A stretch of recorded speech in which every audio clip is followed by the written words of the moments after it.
මුලින්ම දකුණට යන බෝලය නිල් පාට රැකට් එකේ වැදුනම දකුණට ගමන් කරන එක නතර වෙන්නත් උතුරට ගමන් කිරීම ඒ කියන්නේ රතු පාට රැකට් එක දෙසට ගමන් කිරීම ආරම්භ කරන්න අවශ්‍ය වෙනවා. මුලින්ම අපි නිල් පාට රැකට් එකේ ටච් වන ගමන් කියන බ්ලොක් එක නිර්මාණය කරමු. මම events ක්ලික් කළා.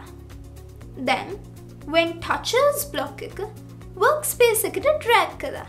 දැන් මේ ඊතලේ ක්ලික් කරලා බෝලය තේරුවා. අනිත් ඊතලේ ක්ලික් කරලා නිල් පාට රැකට් එක තේරුවා. දැන් මේ බෝලය නිල් පාට රැකට් එකේ ටච් වන ගමන් බෝලය නතර වෙන විධානය හදමු. මම behaviors ක්ලික් කළා. දැන් sprite stops බ්ලොක් එක මේ විදිහට drag කරනවා. දැන් මේ ඊතලය ක්ලික් කරලා බෝලය තේරුවා. දැන් නැවත පාරක් behaviors ක්ලික් කරලා මේ moving south බ්ලොක් එක මේ stops ඉදිරියේ drag කරලා තියන්න. දැන් දකුණට ගමන් කිරීම නතර වුණාට රතු පාට රැකට් එක දෙසට ඒ කියන්නේ උතුරට ගමන් කිරීම ආරම්භ කරන්න අවශ්‍ය වෙනවා. මම behaviors ක්ලික් කළා. දැන් sprite begins බ්ලොක් එක මේ විදිහට drag කරනවා.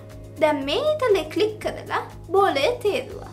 දැන් නැවත පාරක් behaviors ක්ලික් කරලා මේ moving north බ්ලොක් එක begins ඉදිරියෙන් තියනවා.